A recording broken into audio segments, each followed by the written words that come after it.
It happened right there, St. Peter's Square, just a sea of faces. World leaders were there, cameras catching every single angle, and the choirs. I mean, the sound was immense, ancient. A truly global moment. Exactly. And then in just one instant, everything seemed to narrow. All focus went to Cardinal Luis Antonio Teigl as he stepped forward.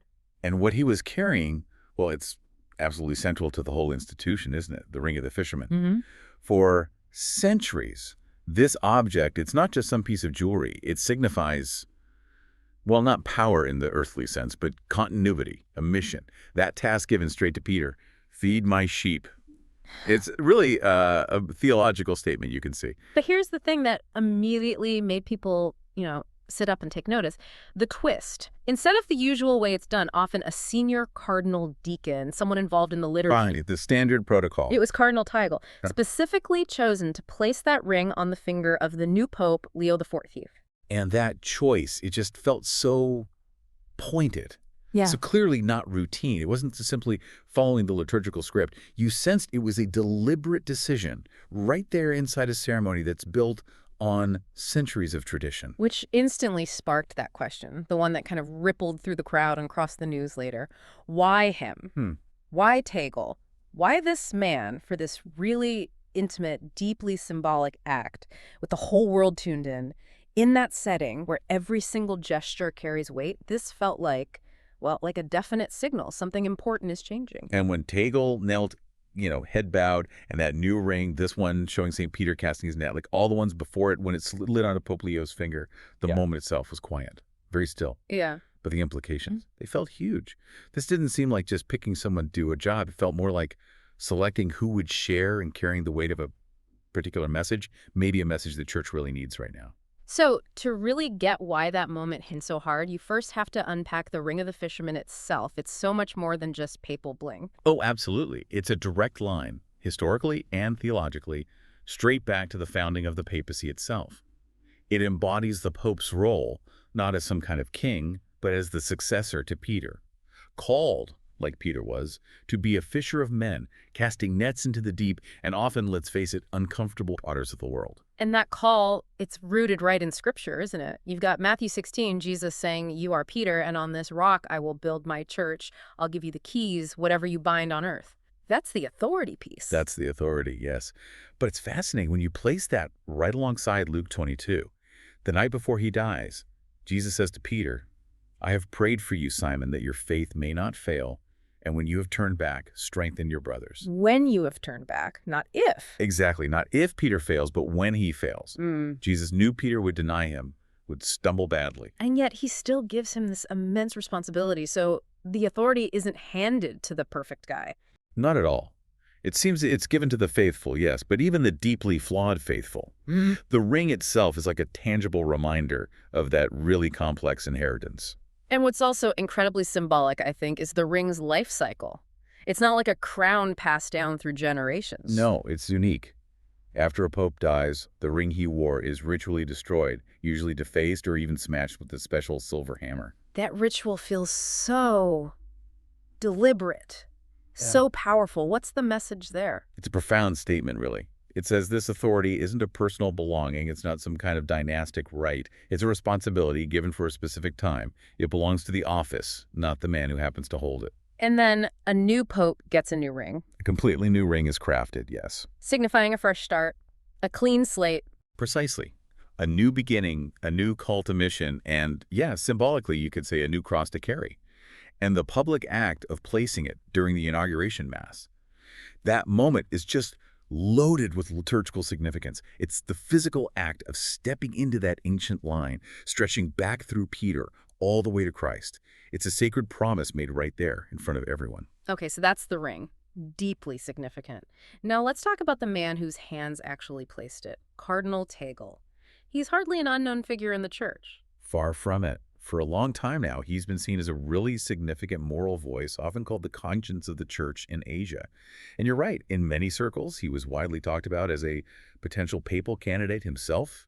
a papabile. And his public image is quite distinct, isn't it? Known for, well, for weeping during homilies about suffering, for preaching barefoot among the poor sometimes, for saying the church needs to learn to cry again. Yes, he communicates doctrine often through his presence, through a kind of deep compassion, maybe more than through just formal debate or pronouncements.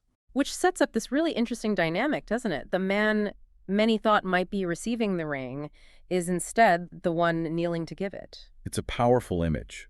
And for many watching, it didn't come across as, say, political defeat or maneuvering. It felt like something else entirely, perhaps deep reverence, a profound humility, maybe even a shared sense of hope. He wasn't just performing a function. He seemed fully present, participating in something much bigger than himself. And beyond that very pastoral image, sources also describe Tegal as a serious strategic mind. Pope Francis gave him really key global roles, especially in evangelization. That's right. He's often described as someone who listens intently, who prays deeply, and who seems to absorb enormous pressure and pain without letting it turn into bitterness. He kind of embodies a bridge between tradition and renewal, between the global north and the exploding growth of the church in the south, maybe between what some call the silent church and the weeping church. And then there's a man receiving the ring, Pope Leo XIV, the first American ever elected pope. Which in itself was a seismic shift. Yeah. Absolutely. And his background is really worth noting. He wasn't primarily formed in those traditional European centers of Catholic power, or even entirely within, the often contentious culture war debates within American Catholicism. Right. His formation was deeply influenced by mission work, particularly walking alongside people in the barrios of Peru. He seems to represent a different kind of American Catholicism, maybe less visible in the headlines, focused more on quiet holiness, dedicated service. And his style, at least in these very early days, seems marked by reflection, not immediate sweeping changes, no big declarations right away. The sense of listening first. Yes. But his very first major visible public act was this one, choosing Tegal for this incredibly symbolic role. And there's a little detail, but I think it's quite telling, that connects the private reality to this public moment. Sources mentioned a private meeting, unscheduled, between Pope Leo and Cardinal Tegal very soon after Leo's election. The private audience, right? Report said almost an hour. No press, no aides there, no transcript came out. Just a brief Vatican statement saying the Pope had received the cardinal. Very standard language. But looking back now, with the knowledge of the inauguration ceremony, that silence around the meeting feels different, doesn't it? It feels, well, loaded. It suggests that this choice of Tegal wasn't just a last-minute thought for the ceremony planners. No. It feels much more like the public expression, the culmination, perhaps, of a conversation, a connection that was forged in private, a quiet hour of discussion before the world was watching. Okay, so let's try and pull these threads together. You have the deep symbolism of the ring itself. You have the character and background of Cardinal Tegal. You have the unique formation of Pope Leo. And you have this private meeting hinting at a prior connection. What does this specific gesture, Tegal placing the ring at that moment, actually tell us? Well, I think it spoke volumes. Maybe more powerfully than any first encyclical could have, frankly. In the sort of symbolic language of the church, actions within the liturgy, they resonate deeply. They're like thunder, in a way. And this wasn't just standard choreography. Pope Leo made a clear departure from custom by choosing Tegal over the usual cardinal deacon or other liturgical officials. So how are people reading that departure? Is it just seen as a beautiful gesture of humility from Tegal or something more? Many observers see it as much more than that. It seems to suggest a different model of leadership might be emerging, one that's rooted more in encounter, in radical humility perhaps, in shared mission, and deep trust, rather than maybe older models focused solely on empire or rigid authority or just bureaucratic management. It does hint at a kind of partnership, doesn't it? We know influence in the Vatican isn't just about formal titles on an org chart. It's often about who the Pope actually trusts, who he prays with, who he turns to for advice on the really critical stuff. Yeah. So having Tegal place that ring could be seen as revealing the first and maybe the most significant name in Pope Leo's inner circle. The sources we looked at often used language describing a profound transfer. Not just handing over an object, but a transfer of mission, of destiny even, something echoing through history. Tegal, by performing that act, wasn't just a bystander. He became an active participant in that symbolic handoff at the very highest level. And this specific gesture, this moment, it gains even more weight, doesn't it, when you place it against the backdrop of where the global church actually is right now? Oh, that context is absolutely critical.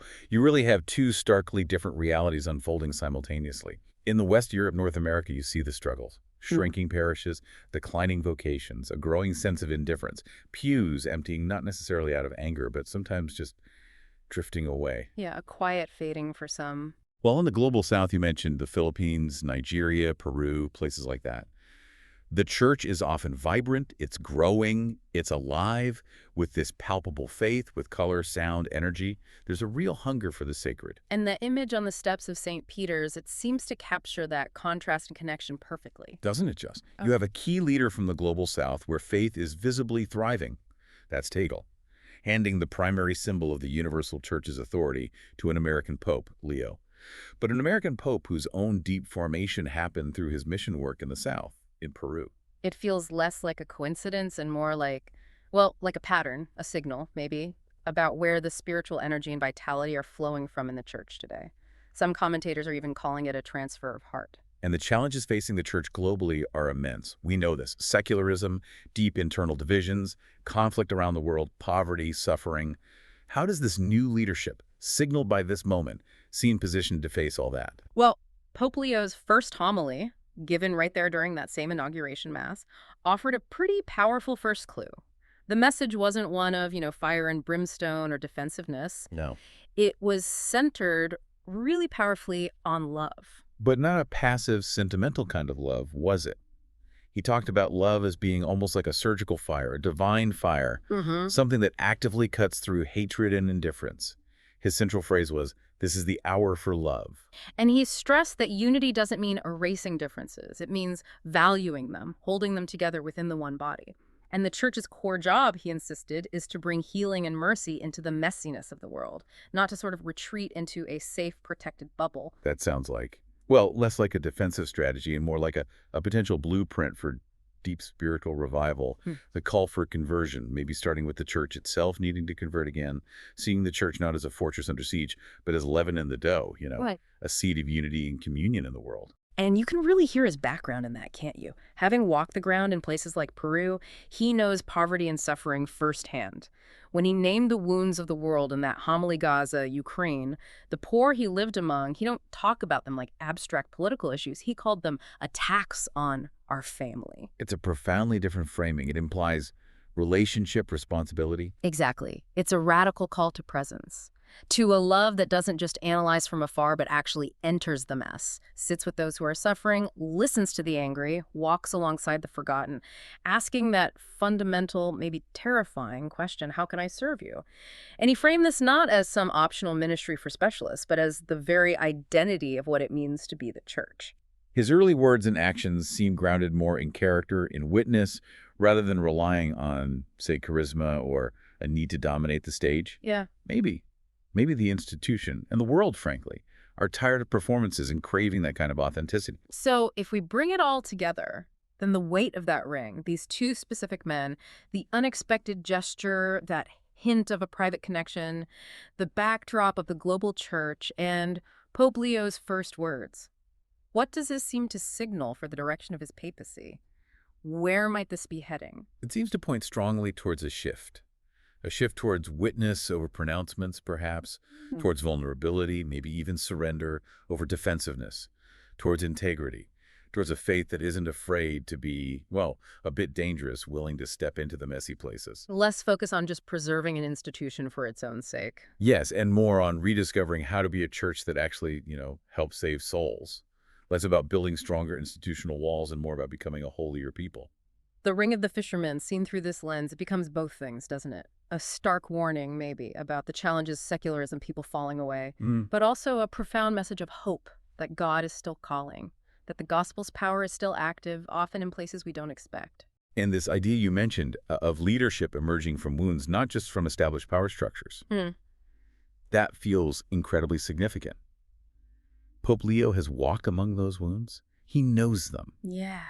This moment, watching Tagle place the ring, hearing those first words from Leo, it really does feel like it could be the very beginning of a kind of reawakening, a resurrection maybe, of what the church is truly meant to be, when it remembers its original foundational mission. When Cardinal Tagle placed that ring on Pope Leo's finger, most of the world probably just saw a piece of gold changing hands in a very old ceremony. Right. Tradition. Right. A liturgical detail. But for those who understand the deeper language of the church, it felt like a truly profound handoff. A transfer not just of an object, but of a burden, a vision, and maybe a kind of sacred fire. It felt genuinely prophetic unfolding right there. Because the Ring of the Fisherman, at the end of the day, it doesn't point to earthly crowns or the usual symbols of worldly power. It points towards the cross. That's the true nature of papal leadership, isn't it? That's the call Jesus gave to Peter, and it's the call echoed down to every single successor. So perhaps the real test of the church's credibility in the years to come, it won't be found in its size or its influence or its pronouncements. Maybe it lies in whether its leaders and, by extension, all of us who claim that name are truly willing to love like Christ loved. To step into that kind of faith that sometimes feels dangerous. Yeah, to honestly own up to failures and to embrace that idea of surrender, not as weakness, but for the sake of the gospel itself, is this moment, this unexpected ring, the signal that the church is genuinely hearing that call again.